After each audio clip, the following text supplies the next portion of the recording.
Silakan duduk kembali, Bapak Ibu. Mari kita akan bersama-sama membuka firman Tuhan di dalam kitab Efesus pasal yang keempat. Efesus pasal yang keempat, ayat 13 dan ayat yang ke-16.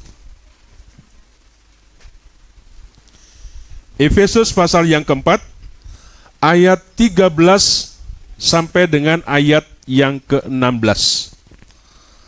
Kalau sudah ditemukan, mari kita akan membaca bersama-sama secara silih berganti. Saya akan membacakan ayat yang ganjil, 13, ayat genap Bapak Ibu, sampai kepada ayat yang ke-16. Efesus pasal yang keempat, ayat 13 sampai dengan ayat yang ke-16, demikian firman Tuhan. Sampai kita semua telah mencapai kesatuan iman dan pengetahuan yang benar tentang anak Allah, kedewasaan penuh, dan tingkat pertumbuhan yang sesuai dengan kepenuhan Kristus. Sehingga kita bukan lagi anak-anak yang diombang-ambingkan oleh rupa-rupa angin pengajaran dan permainan palsu manusia dalam kelicikan mereka. Tetapi dengan teguh berpegang kepada kebenaran di dalam kasih, kita bertumbuh di dalam segala hal ke arah Dia, Kristus yang adalah kepala. Daripadanya seluruh tubuh yang rapi tersusun dan diikat menjadi satu oleh pelayanan semua bagiannya, sesuai dengan kadar pekerjaan tiap-tiap anggota, menerima pertumbuhannya dengan membangun dirinya dalam kasih. Amin. Ayat 13, perhatikan Bapak Ibu. Sampai kita semua telah mencapai kesatuan iman dan pengetahuan yang benar tentang anak Allah, kedewasaan penuh, dan tingkat pertumbuhan yang sesuai dengan kepenuhan Kristus. Bapak Ibu, saudara yang dikasihi Tuhan, kita sudah di awal bulan Desember.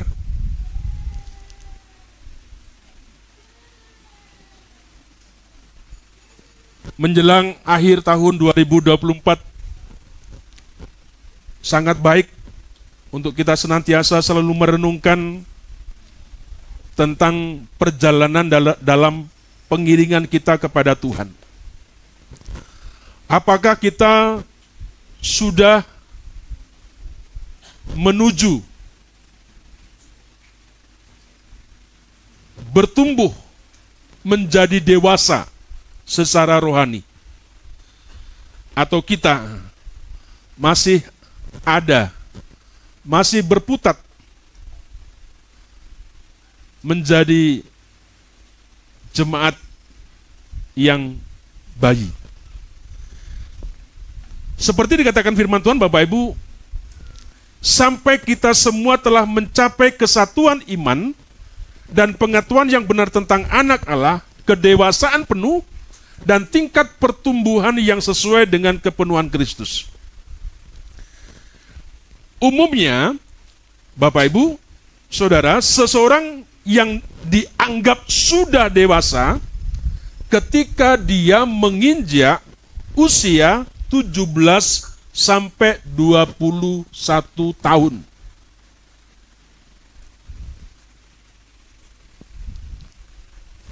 Biasanya seperti itu. Orang yang sudah dianggap dewasa itu usianya, Bapak Ibu Saudara, 17 sampai 21 tahun. Yang CD, yang baptis, usiamu sudah ada di sini? Atau kurang? Atau kurang? Hah? Ada yang kurang? Ada yang kurang? Angkat tangan yang kurang. Oke, nanti kerjanya Pak Pendeta. Tapi yang sudah 17 masuk, bukan berarti kamu bebas. Masih jadi kerjaannya Pak Pendeta. Ya, umumnya seperti itu. Orang yang dianggap dewasa itu usianya katanya 17 sampai 21 tahun. Nah, sekarang bagaimana dengan orang yang sudah menjadi Kristen? Ya. Bagaimana dengan kita yang sudah menjadi Kristen ya selama 17 sampai 21 tahun?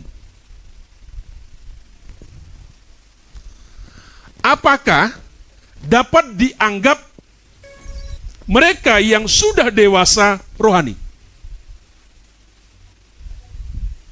Ya. Bapak Ibu jawab sendiri, ya.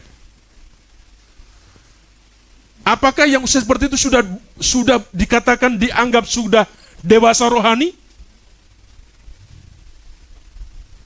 Antara iya dan tidak itu Bapak Ibu yang tahu.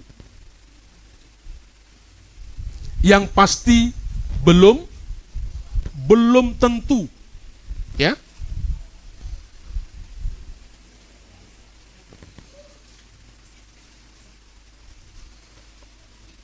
Kemarin Bapak Ibu saya mendengar cerita dari seorang jemaat dari gereja lain, ya kan? Kita ngobrol kan karena ini suasana Natal. Kemudian kita tanya, kapan Natalnya di gerejamu? Ya, dia bilang begini, Natal kita hanya tanggal 25. Loh, gak bikin Natal? Sudah banyak Natal di sana sini. Suruh cari Natal sendiri-sendiri katanya begitu. Saya jadi ketawa. Iya ya, kan pikir-pikir ngapain kita ngambil-ngambilkan uang banyak? Sudah ada banyak Natal, pergilah Natal kira begitu. Saya mendengar Bapak Ibu ini sebuah sindiran kepada kita atau memang itu yang memang atau dan sebagainya seperti itu. Ya. Bapak Ibu, kadangkala Natal yang kita buat sangat-sangat luar biasa, bahkan biayanya sangat-sangat banyak. Tetapi persoalannya Bapak Ibu, apakah Natal yang kita rayakan sungguh-sungguh memaknai sesuatu yang penting dalam perjalanan kehidupan rohani kita? Itu yang penting, ya. Tidak salah, ya, tidak salah. Sekali lagi Bapak Ibu. Tetapi yang paling penting dari semua yang kita kerjakan Bapak Ibu, apakah kita yang dikatakan tadi sudah menuju atau kata kita sudah bertumbuh menjadi dewasa secara rohani? Ya. Nah, mengukur kedewasaan fisik Bapak Ibu Saudara itu lebih mudah ketimbang mengukur kedewasaan rohani seseorang. Dari usia memang bertumbuh, ya. Caranya berbicara saja mungkin kita bisa menilai kedewasaan seseorang. Tetapi cara-cara yang seperti itu, Bapak Ibu, tidak berlaku menilai kedewasaan rohani seseorang. Ada orang yang pintar fasih ngomong, memang itu karunianya. Ada yang kadang-kadang kalau ngomong dan sebagainya, karena memang orang punya karunia dan masing-masing. Dan kita tidak boleh membanding-bandingkan satu dengan lain apa yang ada pada kita. Sebagai anggota tubuh Kristus, kalau itu kita pakai bersama-sama dalam membangun sebuah pelayan, maka terjadi sesuatu kegerakan yang sangat luar biasa. Ya. Jadi Bapak Ibu, dalam menilai kedewasaan rohani itu tidak menjadi sebuah patokan, ya. Sulit untuk menilai seperti itu. Nah, kedewasaan rohani tidak diukur berapa lamanya seorang menjadi Kristen. Ya.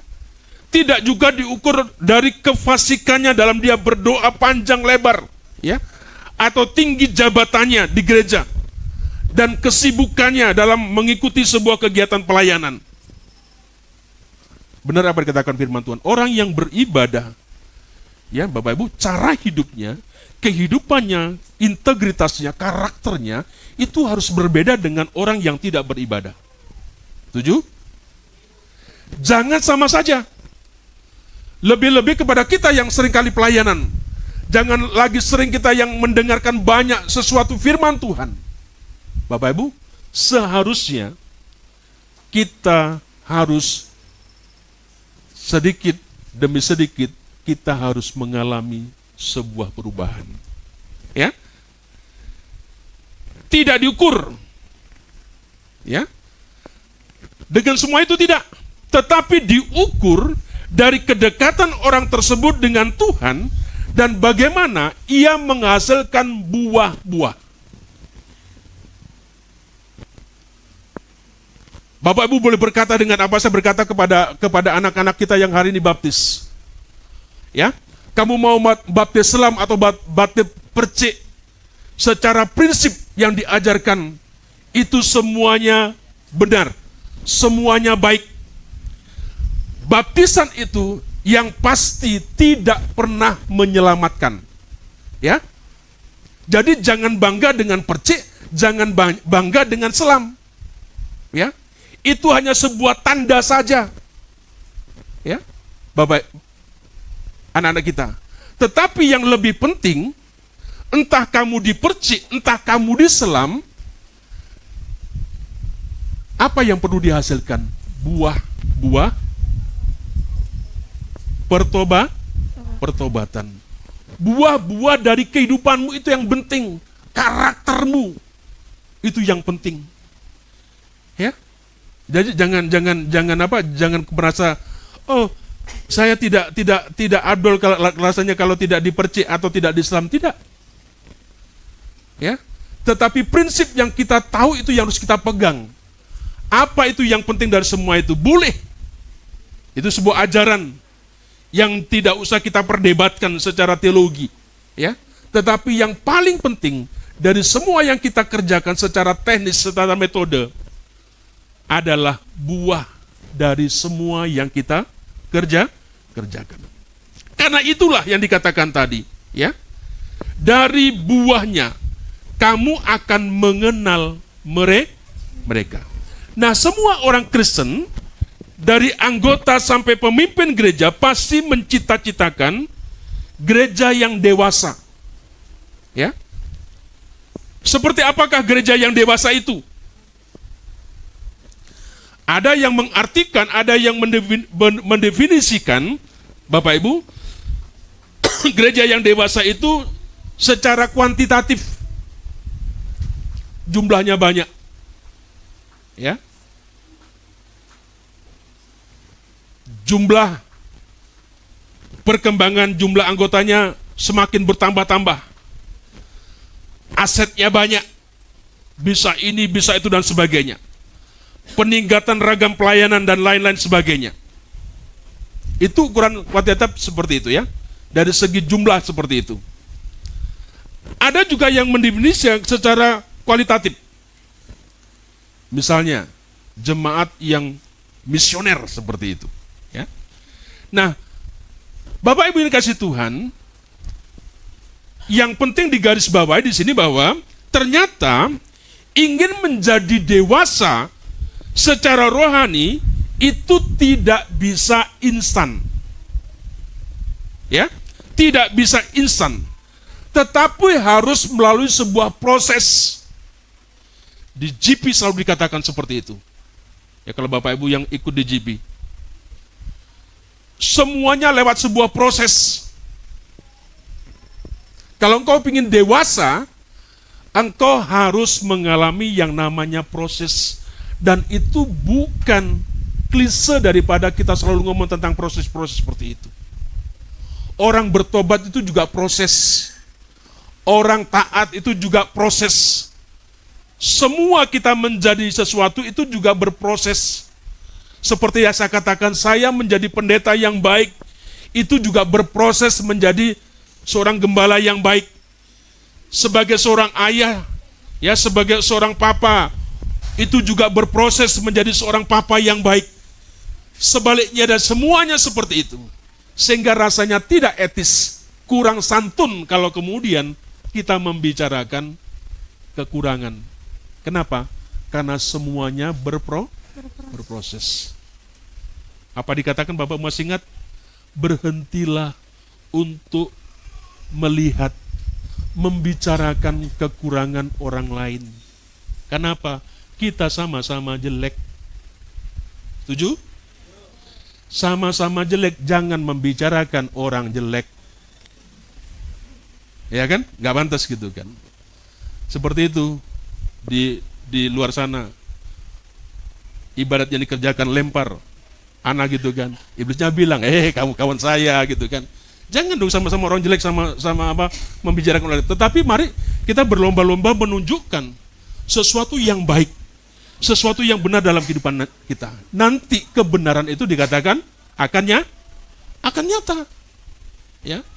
Makanya Bapak Ibu menilai orang yang baik dan benar sebenarnya mudah. Apakah dia suka bicara orang lain? Saya pastikan dia itu bukan orang baik.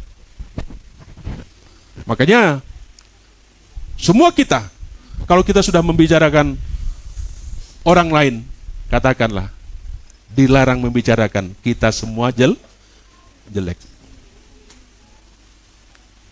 Ketika orang yang bersinah diperhadapkan di Tuhan Yesus, mau dilempari, ya kan? Siapa yang berani melempari? Lempar, kata Tuhan. Tidak ada. Kenapa?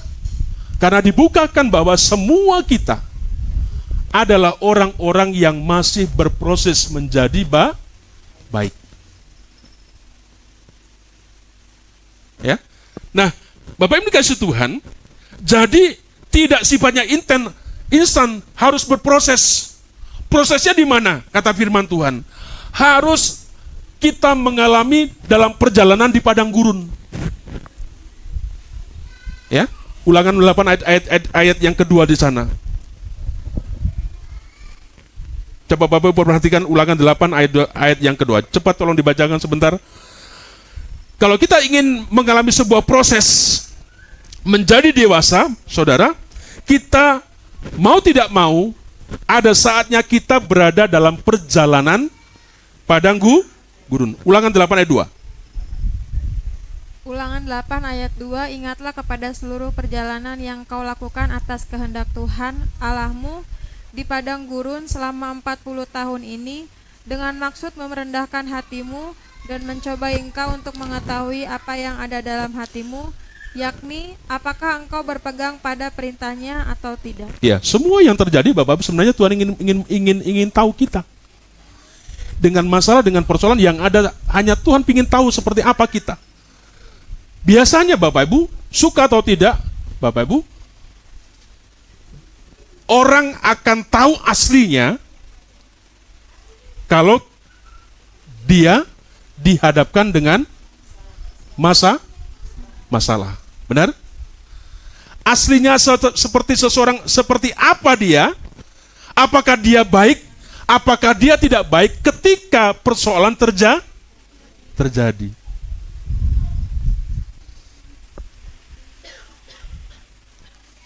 Ternyata kemarin Bapak Ibu, malam-malam kita rapat, aku nggak tahu kalau ada anakku yang kemarin itu ulang tahun. Ya, ada anakku yang ulang tahun. Karena dari pagi sampai malam, Bapak Ibu, saya ke Cikampek, ke Kerawang, kemudian latihan di sini, persiapan untuk semuanya, itu sampai malam. 1:30 saya belum tidur. Ya Bapak Ibu. Tapi saya senang. Kemudian saya telepon malam itu. Selamat ulang tahun ya.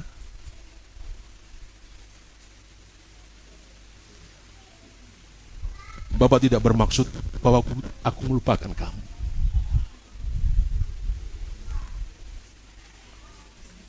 Apa? Hanya aku sibuk. Nggak tahu, benar. Kalau anakku ulang tahun, Bapak, nggak apa-apa. Aku tidak seperti yang Bapak pikirkan. Bapak Ibu Saudara, saya senang. Ya. Itu bisa jadi gara-gara seperti itu orang itu kecewa. Ada yang dimau, katanya kemarin firman Tuhan. Apa yang diingini tidak diketuruti. Oh, enggak diucapkan selamat. Orang bisa kecewa. Banyak padang gurun yang membuat kita, menampakkan kita keaslian kita. Apakah kita sungguh-sungguh menjadi dewasa secara rohani? Biasanya dipertemukan, dihadapkan dengan hal yang seperti itu.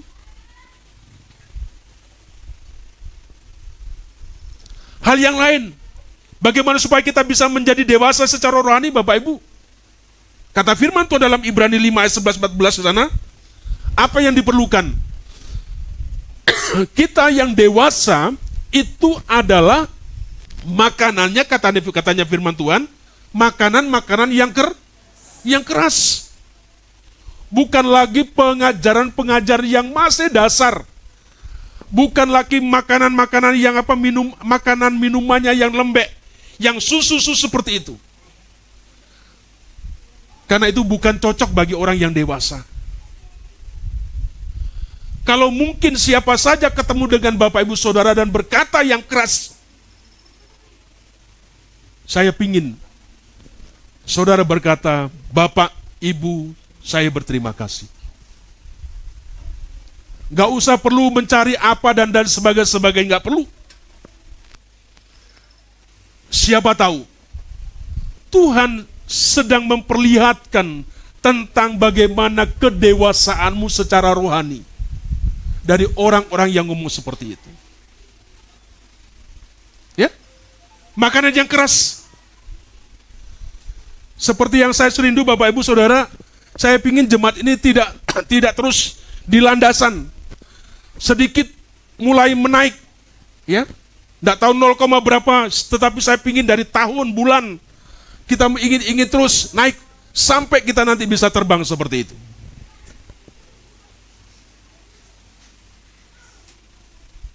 Manusia menajamkan besi,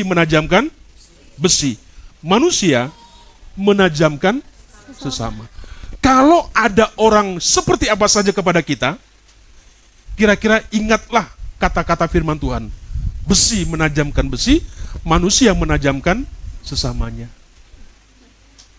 Bapak Ibu, sebenarnya masalah-masalah yang ada yang terjadi, itu memberitahu kepada kita, apakah memang kita ini memiliki sebuah kualitas, ya, sebuah kedewasaan rohani yang memang seperti yang Tuhan mau.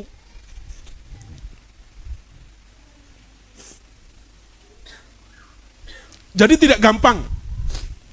Harus berproses dengan makanan yang keras, dengan masalah-masalah yang terjadi. Kemudian yang berikutnya Bapak Ibu perhatikan 2 Petrus 1 ayat 5-9, ya. Di sana dikatakan intinya tambahkan, ya. Di sana dijelaskan, nanti Bapak Ibu lihat saja di rumah. Tambahkan 7 bahan pada imanmu. Apa yang perlu ditambahkan dalam iman kita? Iman kebajikan. Di situ, ya. Pengetahuan, ya. Kemudian penguasaan diri, ketekunan, ya, kesalehan, kasih dan lain-lain. Kalau engkau tidak punya yang tadi, kata firman Tuhan di situ, maka kita menjadi buta dan picik. Ya, kalau kita tidak menambahkan 7 bahan tadi, iman, kebajikan, pengetahuan, penguasaan diri dan sebagainya, Bapak Ibu, maka kita akan menjadi orang yang picik. Ya, kita menjadi orang yang buta, itu yang dikatakan oleh firman Tuhan.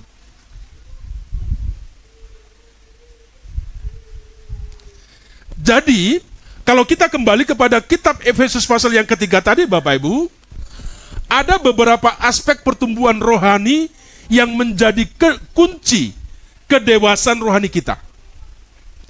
Ya, saya akan lebih cepat. Yang pertama, mengenal Allah lebih dalam.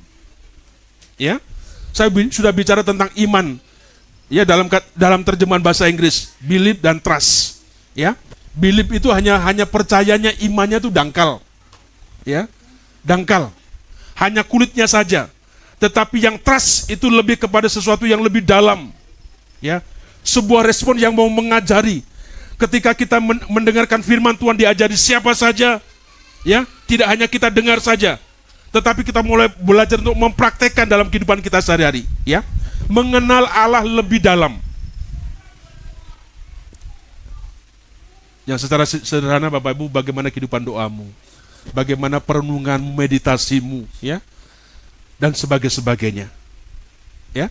Selalu mengandalkan Tuhan, ya, berserah penuh kepadanya, sehingga di segala keadaan masih tetap bisa mengucap syukur. Jadi mengenal lebih dalam, ya, itu menjadi sebuah kunci kedewasaan rohani kita. Yang kedua, mampu membedakan kebenaran dan kesalahan dalam sebuah ajaran. Ya. Orang yang dewasa secara rohani bisa membedakan kebenaran dan kesalahan dalam sebuah ajaran. Apakah ajaran ini benar atau tidak? Biasanya orang dewasa rohani dia akan tahu. Ini pengajaran yang menyesatkan. Bapak Ibu sudah dikasih Tuhan, hari-hari ini Bapak Ibu sudah fenomena dengan adanya era media sosial yang begitu canggih, Bapak Ibu, itu tidak mudah, ya. Kenapa? Karena ada terjadi pengajaran-pengajaran yang berbeda-beda. Ya. Kamu mau pilih yang mana? Yang kamu suka atau yang kamu tidak suka? Apa saja? Dan kemudian masuk dalam sebuah gereja. Pendetanya di sini ngomong yang seperti ini, dia berkata tidak, menurut ini dan sebagainya. Tidak mudah, ya kan? Kenapa? Biasanya firman Tuhan yang kita mau hanya sesuatu yang bisa menyenangkan kita, yang cocok dengan kita, kita setuju.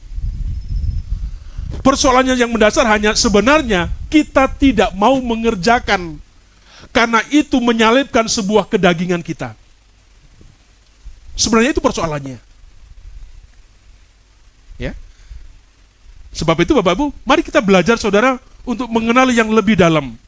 Anak-anak kita yang sudah mau sidi, yang mau baptis, orang tua yang ingin menyerahkan anaknya, sebagai orang tua mari kita belajar untuk mengenal lebih dalam. Ya. Yang kedua, mampu membedakan kebenaran dan kesalahan ajaran. Seperti Ibrani tadi, ya. Makanan keras adalah untuk orang dewasa yang karena mempunyai panca indera yang terlatih untuk membedakan yang baik daripada jemaah yang jahat. Jemaat dewasa akan semakin kudus dan menjauh kompromi dengan kejahatan. Bisa membedakan mana yang baik, mana yang salah. Yang ketiga, menghasilkan buah. Ya.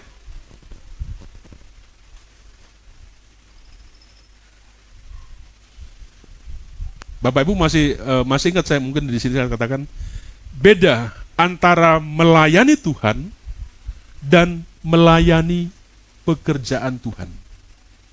Bisa membedakan Bapak Ibu, ya? Melayani pekerjaan Tuhan itu bukan melayani Tuhan. Ya. Jadi melayani pekerjaan Tuhan, ya kegiatan-kegiatan Tuhan itu kerjakan. Tetapi beda dengan orang yang melayani Tuhan. Ya. Nah, orang yang melayani Tuhan pastilah harus menghasilkan buah. Hidupnya menjadi berkat bagi orang lain, ya, dan memiliki sebuah komitmen dalam sebuah pelayanan.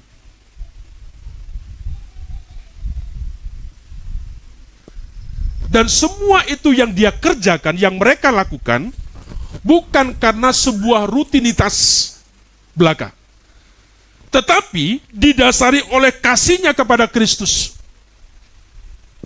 Saya berkata kemarin, Bapak Ibu, saya ingin menyanyi dengan Bapak-Bapak salam begitu. Kapan Pak latihannya? Ada Pak, ada yang komen. Kita sudah pinter nyanyi, kata ya sudah pinter gitu kan. Saya bilang sama Bapak tadi malam, kalau Bapak-Bapak nyanyi di sini nggak pingsan, saya bilang sudah hebat. Ya kan? Lagunya baru tadi malam kita latihan. Ya kan? Saya bukan seorang penyanyi yang hebat. Makanya kemarin Bapak waktu kita latihan di GP sana di tempatnya Bu Eva, sebenarnya saya mau mundur pulang itu. Ya kan nyanyi kok rasanya dibuat beban susah begitu. Kenapa? Sepertinya saya bukan orang penyanyi yang memang hebat seperti yang lain-lain. Aku sepertinya bisa nyanyi tetapi tidak seperti mereka-mereka itu loh. Kira-kira begitu. Saya bilang sama bapak-bapak, yang penting menyanyi happy, nyanyi dengan sukacita, walaupun kita suaranya agak salah-salah, nggak apa-apa. Ya kan? Suaranya yang begini. Pasti dia, Pak, malam ini saya mengundurkan diri, nggak jadi nyanyi. Bapak Ibu, nggak apa-apa. Kita rindu semua itu kita menghasilkan buah. Bukan kita nyanyi, bukan karena kita pelayan bukan sebuah rutinitas, tetapi sungguh-sungguh Bapak Ibu, kita kerjakan dengan kasih kepada Kristus. Yang terakhir, apa yang menjadi kunci ya kedewasaan rohani dalam pertumbuhan rohani kita? Mewartakan Injil. Ini jangan dilupa. Ya. Kenapa kita ini jumlahnya tidak hanya mungkin seperti ini? Apa kira-kira Bapak Ibu? Bisa banyak faktor. Tapi bisa jadi Bapak Ibu, mungkin atau saya tidak tahu, apakah tidak dituntut, apakah tidak diminta, Bapak Ibu mengajak orang lain datang ke tempat ini. Ya. Saya iri Bapak Ibu ke tempat di seberang sana, Bapak Ibu ajak begitu kan. Ya kan? Di sini saya tanya, Bapak Ibu ada yang diingatkan? Enggak. Bahkan ada yang punya pacar-pacar di sini, punya pacar mereka di luar. Tapi gerejanya di luar. Pacarnya di luar, gerejanya di luar. Saya bilang ajak ke sini. Ini gimana mau bertambah? Satu tahun begitu kan. Ya. Saya tidak melemahkan. Bagus. Ajak. Ya. Saya ingat dengan pembinaan di Sulu Bapak Ibu, di gereja GBI Keluarga Allah, Bapak Pendeta siapa itu? Subagia itu siapa itu ya? Karena semangatnya kegerakan Komsel waktu itu Bapak Ibu kita belajar GKN se-Indonesia, belajar di sana, ikut di sana. Ya. Sampai jemaatnya karena saking semangatnya, jemaat-jemaat tetangga diajaki ke gerejanya. Boleh enggak? Boleh enggak? Boleh enggak? Bagus. Daripada kamu cicing wae. Kira-kira begitu. Ada tapinya, katanya Pak Pendeta itu. Tapi setelah kita bina tidak boleh. Maksudnya bagus. Ada sesuatu yang dia kerjakan. Tetapi dalam perjalanannya tidak boleh diingatkan. Jangan usik gereja orang-orang yang sudah bergereja. Dalam prosesnya seperti itu Bapak Ibu. Gereja yang dewasa adalah gereja yang misioner, yang aktif mewartakan Injil Kerajaan Allah kepada dunia sekitar. Sebab itu Bapak Ibu, mari kita belajar apa yang dengar Bapak Ibu hari ini bisa bagikan, ceritakan. Agak sedikit ember lah kira-kira begitu. Kita ini kalau gosip, tapi ini enggak di Oceana, di tempat lain begitu ya. Kalau gosip kita ini selalu ember begitu, begitu kan, asik gitu kan. Tapi untuk firman Tuhan yang kita dengar, yang kita berkati, yang kita memberkati, tidak pernah kita, kemarin saya dapat firman Tuhan luar biasa, Angel. Kamu kemana? Dengarkan. Aku cerita tentang sesuatu yang aku dapat. Ya kan? Bapak Ibu itu melatih. Ya, itu melatih. Jangan cicing wae, kira-kira begitu. Walaupun tidak semua orang bisa berbicara.